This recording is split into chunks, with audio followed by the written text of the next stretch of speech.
Praise the lord.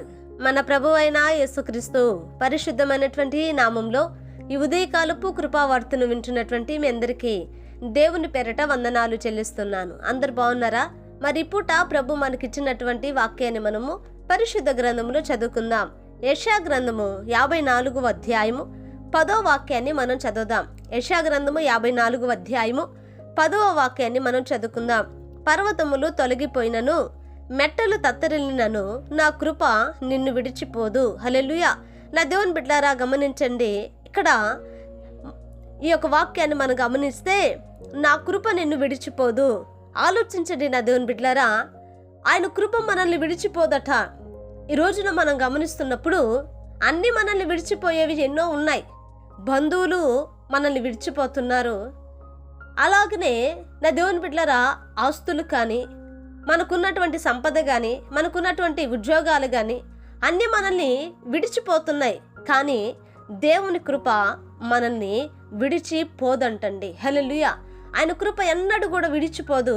ఆయన కృప శాశ్వతంగా మనతోనే, ఆయన కృప ఎన్నడూ కూడా ఉంటుందంట. ఈరోజు నేను అంటాను, ఏది అవసరము అనేది మనం గమనిస్తే దేవుని యొక్క కృప మనకు శాశ్వత కాలం ఉంటే అంతే చాలండి. అందుకనే అపోస్తుడైనటువంటి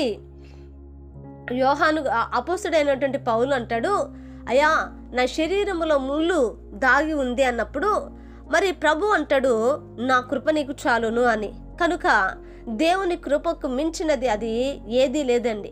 ఆకాశము కంటే ఎత్తైనది నా దేవుని బిడ్డలారా, అమూల్యమైనటువంటి శాశ్వతమైనటువంటి ఆయన కృప ఎల్లప్పుడూ కూడా మనకు ఉండాలి. ఎల్లప్పుడూ కూడా మనకు తోడుగా ఉండాలి. ఎందుకనంటే ఆయన కృప లేకపోతే మనకు జీవం లేదు. ఆయన కృప లేకపోతే మనకు మనుగడ లేదు. ఆయన కృప లేకపోతే నా దేవుని బిడ్డలారా, మనము దేనిని సాధించలేమండి. కనుక ఆయన కృప ఇప్పుడే కాదు, ఇప్పటికీ మనతో కూడా ప్రభు ఉంచులాగున ఒక చిన్న ప్రార్థన చేద్దాం. మహాపరిశుద్ధుడైన మా తండ్రి, కృప కలిగిన దేవా, నీకు వందనాలు.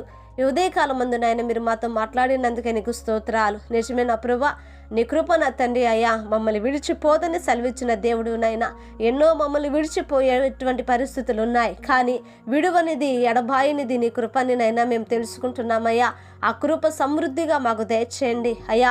పిల్లల మీద, అయా యవ్వనస్తుల మీద నైనా, నా తండ్రి కుటుంబంలోను వృద్ధుల మీద, ఇదిగో చేతి సంపాదనల మీద, ఆరోగ్యాల మీద, ఆత్మీయ జీవితాల మీద, సంఘాలలో నా తండ్రి నీ కృపను కుమ్మరించిన ప్రభా, ఈ కడవరి కాలమందునైనా అయా నా తండ్రి నాయన నీలో నా ప్రభ నడిపించబడే కృప దయచేయమని యేసు నామమును అడిగి వేడుకొంచున్నాము తండ్రి, ఆమేన్. Praise the lord.